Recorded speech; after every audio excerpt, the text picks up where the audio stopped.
How to fix code 14. This device cannot work properly until you restart your computer. 1. Restart your Windows PC. 2. Run hardware and devices troubleshooter via msdt.exe. ID device diagnostic command. 3.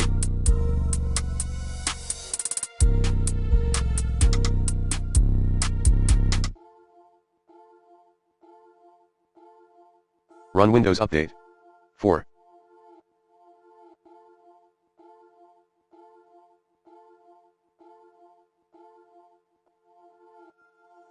Uninstall then reinstall the driver which displayed the error message.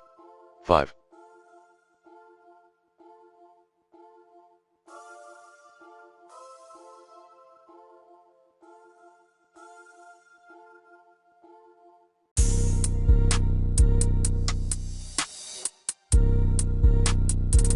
Increase virtual memory.